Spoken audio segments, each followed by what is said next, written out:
오늘도 하나님 말씀을 듣고 깨닫고 그대로 살기를 소망하는 우리의 삶 속에 하나님의 크신 은혜와 능력의 역사가 이루어질 줄로 믿습니다. C.S. 루이스에게 어떤 사람이 와서 이렇게 물었답니다. 왜 인간에게 고난이 주어지는가? 라고 물었답니다. 우리가 하나님의 자녀인데, 하나님의 자녀로 이 땅을 살아가는데 왜 우리에게 고난이 계속되어지는 겁니까? 라고 물었더니 루이스가 그렇게 답을 했답니다. 우리는 타락한 인간인데 이 고난마저 없다면 어떻게 될 것 같은가? 우리는 굉장히 교만한 자들이다. 그래서 이 고난은 결국 우리가 하나님 앞에서 내가 얼마나 교만한가를 볼 수 있는 시간이 되고, 그리고 우리가 교만해서 앞을 보지 못하고 아무것도 듣지 않는 그 상태에서 하나님의 음성을 들려주는 그런 확성기와 같은 게 이 고난이다라고 이렇게 답을 했답니다. 그러니까 우리는 아무 일도 일어나지 않고 잘 나갈 때, 여러분, 우리가 항상 그렇게 생각합니다. 내가 잘하고 있다고 생각하고 있고요. 그리고 나는 그만큼 그렇게 잘 돼도 그런 복을 받아도 된다라고 우리는 생각하고 있는데, 어려움이 찾아오면 어떻습니까? 거기에서는 우리가 조금 멈칫거리고 멈추어서서 우리 자신을 돌아보게 됩니다. 그러면 여지없이 우리의 교만했던 모습들을 볼 수 있게 되고, 또 그런 아픔 속에서 우리에게 들려주시는 하나님의 그 음성을 우리는 듣게 된다는 것입니다. 그러니까 우리 앞에 일어나는 일들 속에서 우리는 그냥 지나치는 것이 아니라 먼저 내 자신을 돌아볼 수 있는, 그 앞에서 내 모습을 볼 수 있는 시간이 필요한 것입니다. 여러분, 오늘 사무엘하 16장은 다윗이 피난길을 가면서 그 피난길에서 겪은 세 가지의 이야기를 소개하고 있습니다. 여러분, 다윗이 하나님의 그 나라, 예수 그리스도의 나라를 품은 왕국을 세우고 하나님 앞에서 달려갔습니다. 하지만 다윗도 완벽하고 완전한 사람은 아니었습니다. 그러다 보니까 그가 드러난 일들도 있지만 그러지 않은 일들도 있고, 그러면서 그가 해온 그 잘못된 걸음들 속에서 그가 결국은 아주 치명적인 바세바를 범하는 이러한 일들을 범함으로 그가 이런 피난길에 오르는 이 걸음을 보여주고 있습니다. 근데 이 피난길에서 다윗은 시바의 거짓말과 시므이의 저주와 그리고 아이도벨의 끔찍한 그 계략으로 인한 일들을 그가 겪게 되는 겁니다. 여러분, 이 이야기들은, 이 세 가지 이야기는요, 결코 그냥 따로 되어진 이야기가 아니라 다윗을 향한 하나님의 가르침이고, 하나님께서 다윗이 행하였던 그 일들을 대갚아지는 그러한 것으로 그 앞에 펼쳐주고 있다는 겁니다.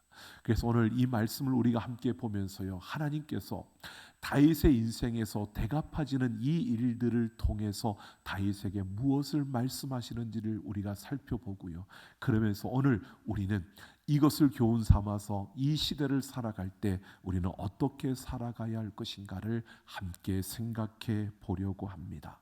오늘 1절을 보면 피난길에 오른 다윗에게 시바라고 하는 이가 그 앞에 나타납니다. 이 시바는 우리가 아는 것처럼 사울의 손자였던 무비보셋, 원래는 시바가 사울의 종이었습니다. 그런데 그들이 다 죽고 그 무비보셋에게 다윗이 이 시바를 주었고, 사울의 모든 재산을 그 무비보셋에게 넘겨주었습니다. 이 시바는 무비보셋의 그 집을 관리하고 그를 섬기고 있는 자였는데, 그가 두 나귀에 떡과 건포도와 과일과 포도주를 잔뜩 싣고 다윗에게 온 겁니다. 이것은 피난길을 떠나는 다윗과 함께 하겠다는 것입니다. 다윗이 그것을 보고 이것이 무엇이냐라고 하니까 다윗과 그 일행을 위해서 이것을 준비했다라고 그렇게 말합니다. 근데 다윗이 보니까 이 시바가 왔으면 그 주인 무비보셋이 보여야 되는데 무비보셋이 보이지 않는 겁니다. 그래서 다윗이 묻는 겁니다. 내 주인 그 시바는, 그 무비보셋은 어디에 있느냐라고 하니까 이 시바가 답하는 것이요, 그는 예루살렘에 있습니다. 그리고 거기서 잃어버린 아버지의 나라를 회복하려고 합니다. 여러분 이렇게 말하지만 이 뉘앙스는 뭐냐 하면요, 이런 겁니다. 그 무비보셋은 지금 예루살렘에서 반역을 꾀하고 있습니다. 바로 그의 할아버지 사울과 그의 아버지 요나단이 이어받아야 할 왕국을 다윗이 받은 것에 대해서 분을 품고 이것을 다시 뒤집어서 아버지의 나라를 회복하려고 하는, 그러니까 사울의 왕권을 다시 세우려고 하는 이런 반역을 꿈꾸고 있습니다라고 말하는 겁니다. 여러분 다윗이 이 이야기를 들었을 때 생각해 보십시오. 다윗은 요나단과의 언약을 지키기 위해서 신실하게 그 요나단의 아들인 무비보셋을 데려와서 그의 재산을 다시 회복시켜 주었고, 뿐만 아니라 그에게 사랑을 베풀어서 왕의 가족으로 삼아서 왕의 상에서 같이 먹게 만들었습니다. 여러분 그 큰 은혜를 베풀었는데 그가 반역을 일으킨다는 이 이야기를 듣는 겁니다. 그런데 시바는 지금 거짓말을 하고 있는 겁니다. 나중에 사무엘하 19장에 보면 다윗이 이 피난길을 끝내고 돌아올 때에 무비보셋을 만나는데요, 이 무비보셋은 다윗이 피난길을 떠나는 그날부터 씻지도 않고 그날부터 그는 정말 다윗을 위해서 애통해하며 비참해하며 다윗이 돌아오기를 간절히 바랬던 이 모습을 보여주고 있습니다. 그러니까 지금 시바가 다윗에게 한 말은 다 거짓인 것입니다. 다윗이 내가 어떤 은혜를 베풀었는데 무비보셋이 그럴 수 있어, 이런 마음이 들었는지 지금 시바가 하는 이 말을 그냥 그대로 받아들이는 게 아니라 조금은 시간을 가지고 그것을 생각해보고 그리고 그것의 진위 여부를 가려야 되는데 다윗이 그러지 않고요, 결론을 내립니다. 이 시바의 거짓말에 속아서 다윗이요, 그 무비보셋에게 주었던 사울의 모든 재산을 다시 시바에게 넘겨주는 겁니다. 여러분 이렇게 다윗은 그 피난길에서 시바의 거짓말에 그가 속아서 참 해서는 안 될 잘못된 결정을 내리고 나중에 후회할 수밖에 없는 그러한 걸음을 걸었습니다. 여러분 왜 이런 일이 일어났을까요? 여러분 이것은 다윗이 바세바의 남편이었던 우리아를, 자기가 바세바를 범하고 난 다음에 그것을 감추기 위해서 우리아를 속였습니다. 우리아에게 거짓을 했습니다. 그를 속여서 전장에서 불러내었고 그를 더 속이려고 그를 집으로 돌려보내는데 그것이 먹히지 않았을 뿐이죠. 그래서 결국은 또 그를 속여서 결국 전장에서 죽게 만든 것이 다윗이었습니다. 이렇게 다윗이 자기가 우리아를 속였던 그 거짓처럼요, 자신이 이 시바에게 거짓에 속아 넘어가는, 그래서 자신이 큰 실수를 하는 이러한 모습을 보여주고 있습니다.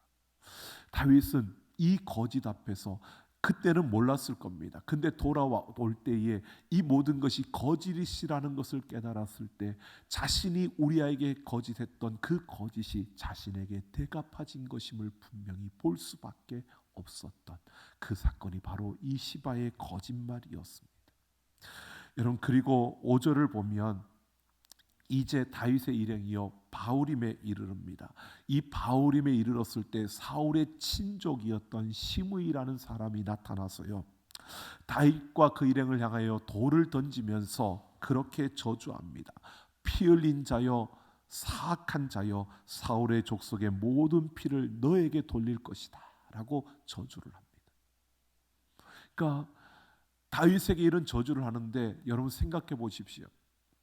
다윗은 자신의 욕망과 욕구를 위해서 사울왕을 물리치고 자기가 왕이 된 것이 아닙니다. 다윗은 하나님의 뜻에 따라 하나님께서 사울의 왕국을 멸망케 했고 다윗의 왕국, 예수 그리스도를 품은 다윗의 왕국을 세워서 다윗이 왕이 된 것입니다. 자신의 욕심이 아니라 하나님의 뜻에 따라 왕이 된 것입니다. 그런데 이 시므이는 지금 내가 피 흘린 자요 사악한 자요 사울의 족속에 피 흘린 모든 것이 너에게 돌아갈 것이라고 저주하는데, 이것은 사울의 왕국을 무너뜨린 것은 다이 너의 잘못이라고, 모든 것이 너에게 주어진다고 말하고 있는 겁니다.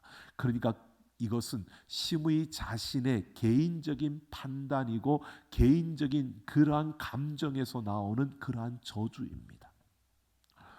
여러분, 이런 저주를 받고 있는데 다윗이 1절 반응을 하지 않고 손을 대지 않습니다. 참다 못한 아비새가요, 다윗에게 저를 죽일 수 있도록 허락해 달라고 합니다.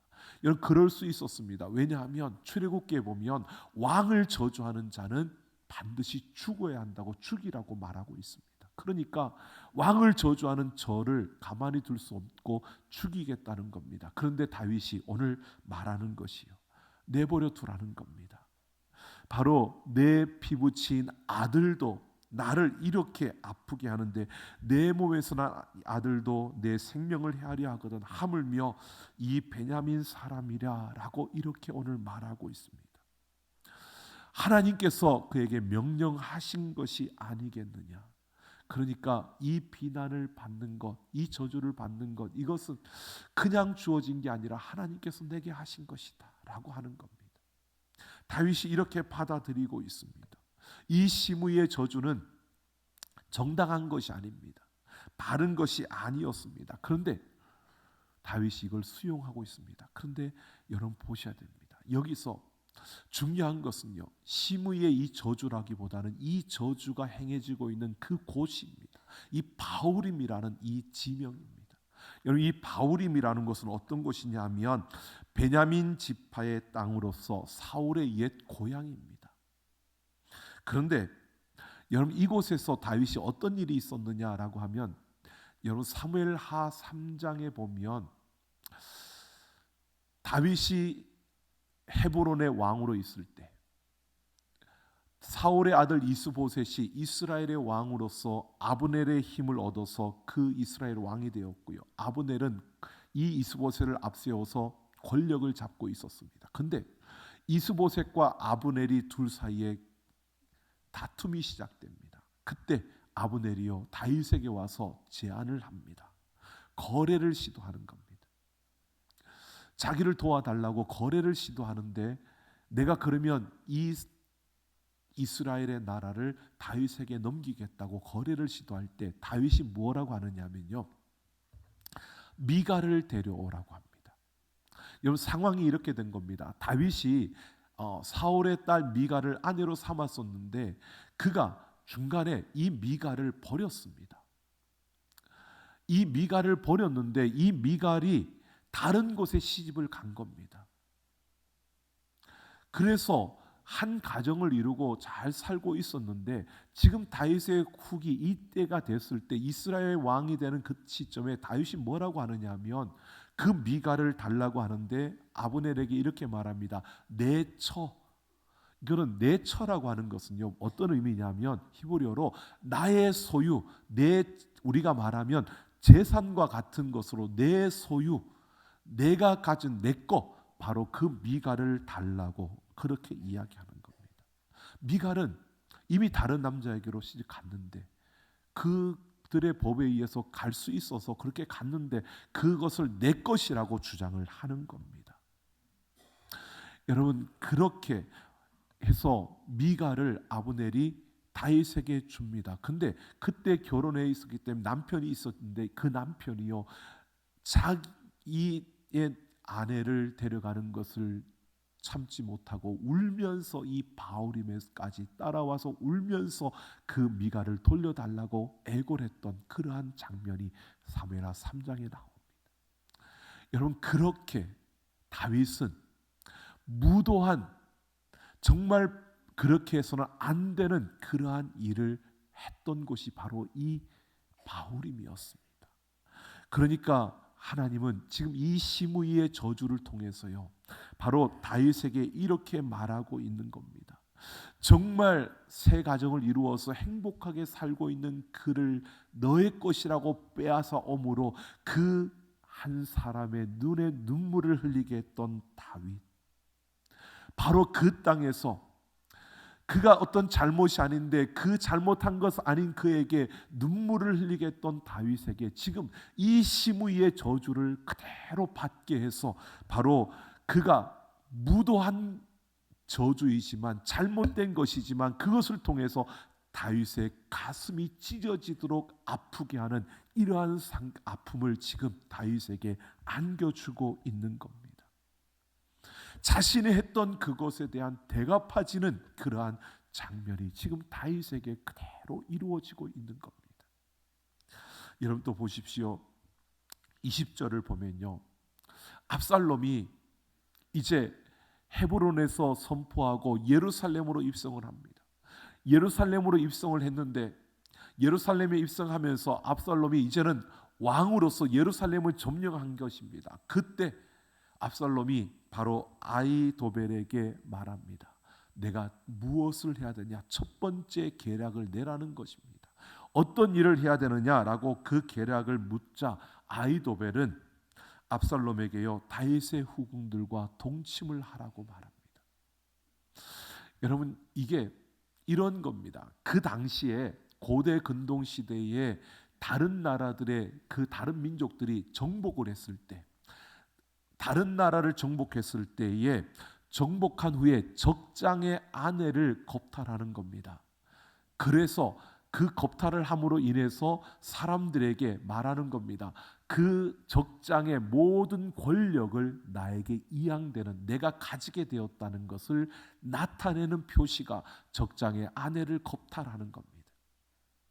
그러니까 아히도벨은 그런 계략을 낸 겁니다. 그런데 여러분, 정복자가 적장의 아내를 취함으로 그들이 가지고 있던 모든, 적장이 가지고 있던 권력을 내 것이다라고 표현하는 것이 맞는데, 그것이 그 당시에 다른 민족들이 하던 일들인데, 그런데 중요한 것은 지금 적장이 아니라 다윗과 압살롬은 아버지와 아들의 관계입니다. 이거는 정말 비참하고 무서운 계략인 겁니다. 근데 이 무서운 계략이 주어진 건데, 이 계략은요, 여러분, 사무엘하 12장 11절에서 나단 선지자가 예언했던 그 예언이 그대로 이루어진 겁니다. 내 눈앞에서 내 아내를 빼앗아 내 이웃들에게 주리니 그 사람들이 내 아내들과 더불어 백주에 동침하리라. 밧세바를 범한 이후로 나단이 나타나서 그를 책망하면서 그 말한 예언 중에 하나가 이 예언이었습니다. 여러분, 생각해 보십시오. 23절을 보면 이렇게 말합니다. 아히도벨이 베푼 계략은 사람이 하나님께 물어서 받은 말씀과 같은 것이라.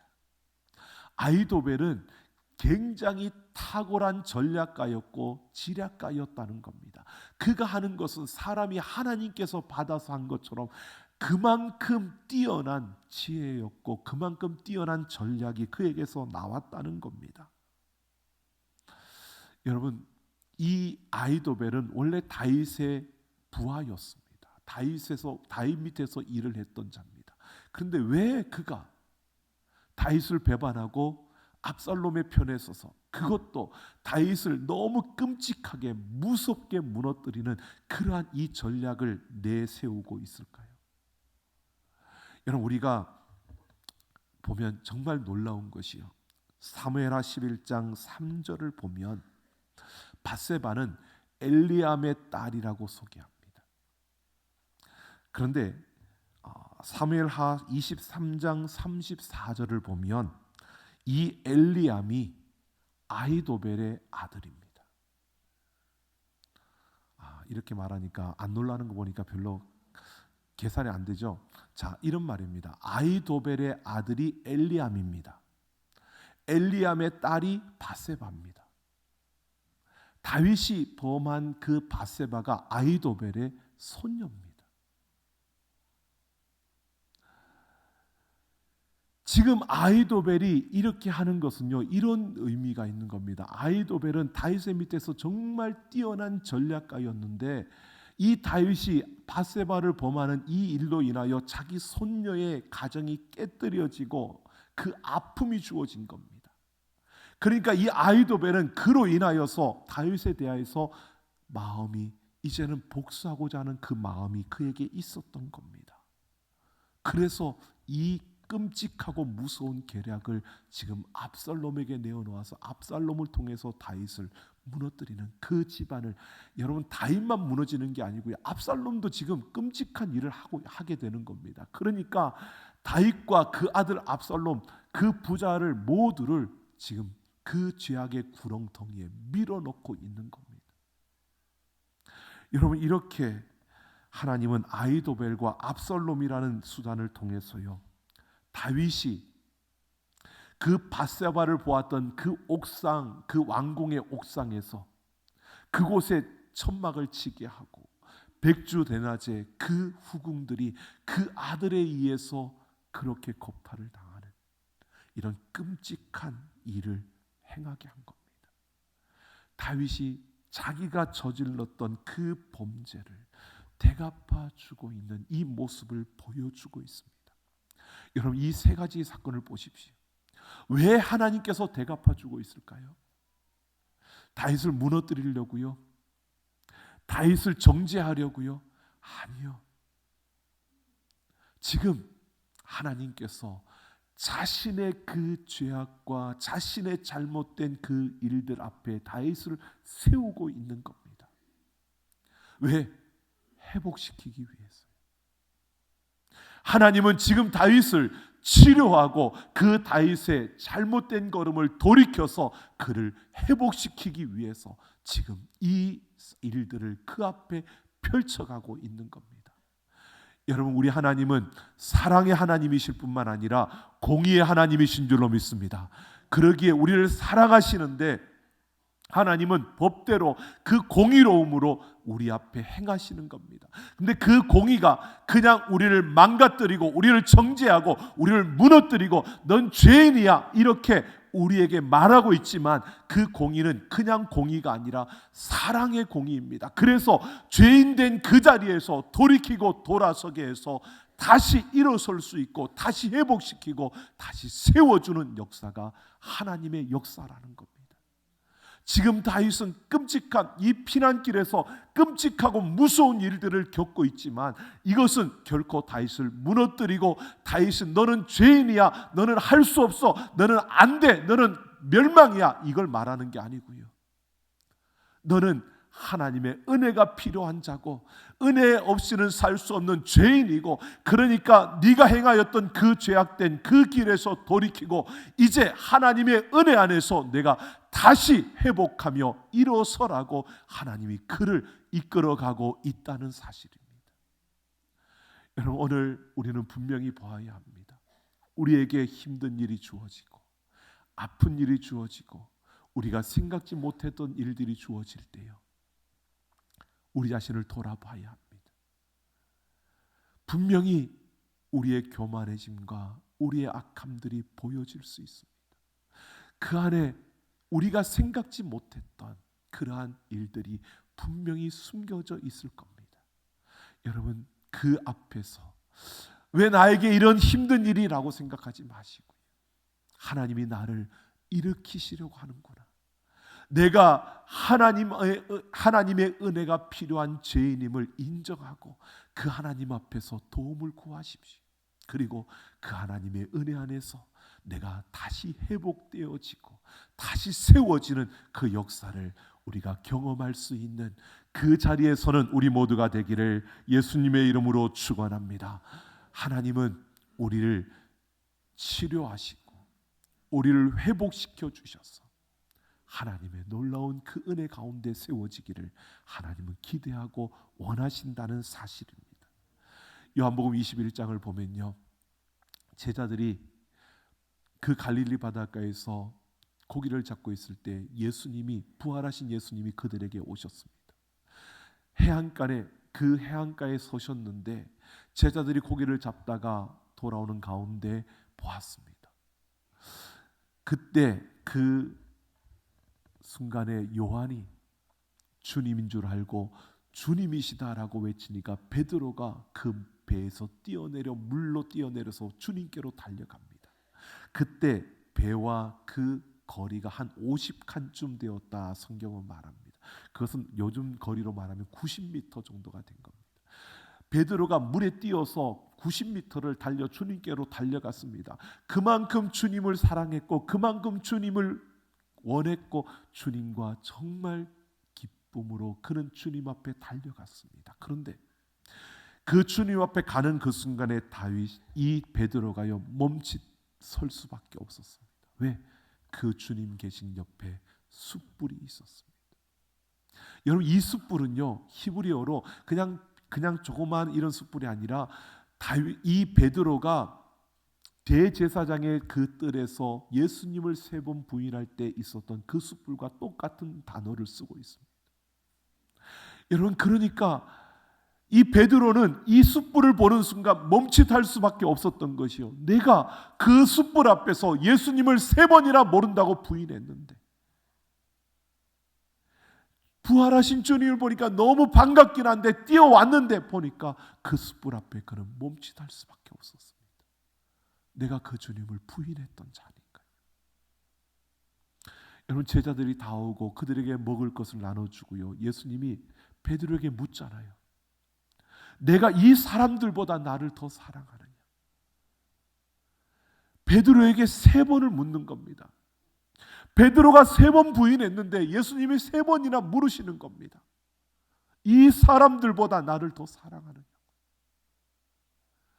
여러분, 베드로가 주님을 사랑한다고, 내가 주님을 사랑하는 줄 주님이 아신다고 고백하는 그 순간순간요, 베드로는 내가 주님을 부인했던 그때 내가 이렇게 주님을 사랑한다고 고백했어야 되는데, 여러분, 그렇게 베드로는 그 자신의 잘못을 뉘우치며 그 주님 앞에 고백하는 겁니다. 여러분 보십시오. 그 이후로 다 베드로는요 그 누구보다도 강하게 주님의 부활을 전했던 자입니다. 사람들 앞에 나아가서 너희가 죽였던 예수가 그 죽음 가운데서 하나님이 다시 살리셨다고, 사람들이 그를 협박하고 위협하는데 내가 사람들의 말을 들으랴 하나님의 말을 들으려고 하며 그는 예수가 살아나셨다고, 예수가 그리스도라고 외쳤습니다.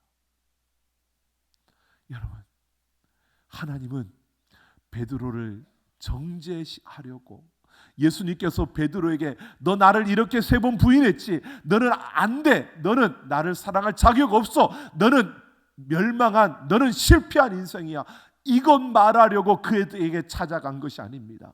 이것 보여주려고 숯불을 피워놓은 게 아닙니다. 이것 말하려고 예수님께서 내가 이 사람들보다 나를 더 사랑하느냐고 묻는 게 아니었습니다. 그 자리에서 베드로를 치료하고 그를 회복시켜서 예수 그리스도의 증인으로 살아가게 하려고, 예수 그리스도의 복음의 일꾼으로 세우기 위해서 그를 회복시키시는 예수님의 그 손길입니다. 여러분, 그 실패의 현장에서 치유와 회복을 통해 새로운 도약을 할 수 있었던 베드로처럼요, 여러분, 우리의 삶에서 좀 힘겹고 어려움이 있더라도요, 나를 회복시켜 가시는 하나님의 그 손길을 확신하고 그 주님 붙들고 일어서는 우리가 되기를 예수님의 이름으로 축원합니다. 여러분, 아우슈비츠 수용소에서 그 포로 생활을 했던, 지옥 같은 그 수용소에 있었던 빅터 프랭클이 죽음의 수용소에서라고 하는 책을 썼습니다. 그는 이렇게 말합니다. 왜 살아야 하는지 아는 사람은 그 어떤 상황도 견뎌낼 수 있다. 여러분, 근데 우리가 생각해 보십시오.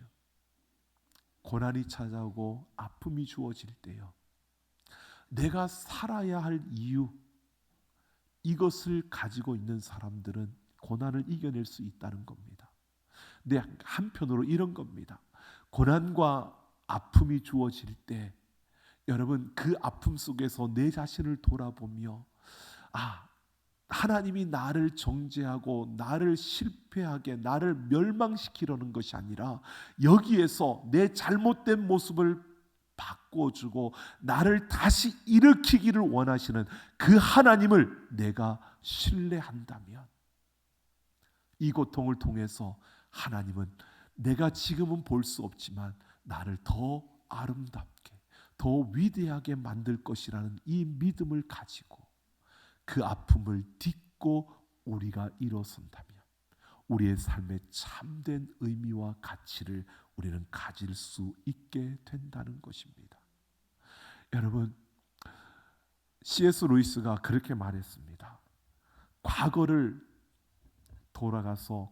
돌아가서 시작을 바꿀 수는 없지만, 지금 뭔가 잘못됐다고 했을 때 과거로 돌아가서 시작을 바꿀 수는 없지만, 그러나 지금부터 새롭게 시작해서 내 미래의 결과는 바꿀 수 있다라고요. 여러분, 오늘 우리는 지난 과거를 가지고 우리를 무겁게 하는 것이 아니고요, 그것은 우리의 잘못된 것을 보고 돌이켜서 회복할 수 있는 기회를 주는 겁니다. 지금 우리가 새롭게 그 주님을 의지하고 일어선다면, 그 주님께서 우리를 향하여 가지신 그 계획들을 바라볼 수만 있다면, 오늘 우리는 미래의 결과를 바꿀 수 있는 오늘을 살아갈 수 있는 겁니다. 여러분, 대갚아지는 것은요, 우리를 망가뜨리는 것이 아닙니다. 우리를 정죄하려고 하는 게 아닙니다. 예수 그리스도의 그 십자가를 보십시오. 십자가의 죽음은 끝인 것 같았지만 하나님은 예수를 죽은 자 가운데서 살려주셨습니다. 예수님의 그 부활로 그 우리의 모든 죄가 사하여지고 우리는 하나님의 자녀로 영원한 나라를 꿈꾸며 살아갈 수 있는 자들이 된 것입니다. 여러분, 우리의 삶에도 마찬가지입니다. 하나님은 우리가 끝까지 하나님을 신뢰하며 치유되고 회복되어서 그 하나님과 함께 아름다운 그 생명의 역사를 이루어 가기를 하나님은 기대하십니다. 여러분, 오늘 우리가 일어서면 내일 우리는 놀라운 그 열매를 보게 될 것입니다. 오늘 우리가 하나님의 은혜 안에서 다시 일어나면 내일 우리는 더 우리가 기대할 수 없었던 놀라운 일들을 반드시 보게 될 것입니다. 오늘 하나님 앞에서 그 하나님의 은혜 안에서 회복하며 일어서는 우리 모두가 되기를 예수님의 이름으로 축원합니다.